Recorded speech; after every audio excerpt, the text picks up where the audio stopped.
কাৰ বেবিয়ে যে সৰু হৈ থকাৰ অৱস্থাত মানে মনটোত ভাবিছিলে যে আমাৰ বেবিয়ে আমনিয়ে নকৰে, আমাৰ বেটিয়ে আমনিয়ে নকৰে, আমাৰ ল'ৰাটোৱে আমনিয়ে নকৰে, বা বেলেগৰ কোচলে যদি পটককেনে ল'ব বিচাৰে, একদম মোৰ ল'ৰা ছোৱালীয়ে চবৰে লগ লৈ দেই, হাঁহি ধেমালি কৰি একদম থাকে, এনি টাইম হাঁহি থাকে, কোনে কোনে তেনেকে বুলি ভাবে।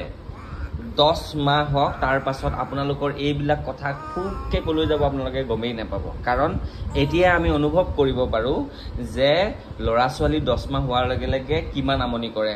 আমনি কৰে একো কথা নাই, বহুত বেছি ভাল লাগে। কাৰণ মনে মনে থাকিলেওতো আপোনালোকে মনৰ এটা কুৱেশ্যন উঠিব ন, যে ছোৱালীজনী আমনি নকৰে কেলে, উৎপাত নকৰে কেলে, কিবা হৈছে নেকি।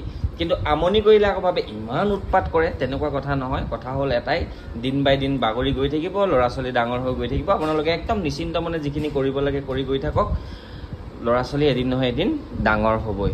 গতিকেলে মোৰ ছোৱালীজনী বহুত বেছি কাহ। এতিয়া এইটো মই ভাবিব পাৰোঁ যে কাহ হৈ আছে, গাটো নোধোৱাওঁ, আকৌ বেছি হৈ যাব। গতিকেলে মাকক এটা কথাই কৈছোঁ, গা ধুৱাই থাকা। কিহৰ কাৰণে? গা যিমান বেমাৰ আজাৰৰ পৰা মানে দূৰত থাকিব। তো তাৰ কাৰণে ৰেগুলাৰ আপোনালোকে গা ধুৱাওক, আৰু যিমান পাৰে ছোৱালীজনীক বা ল'ৰাটোক কেয়াৰ কৰিব চেষ্টা কৰক।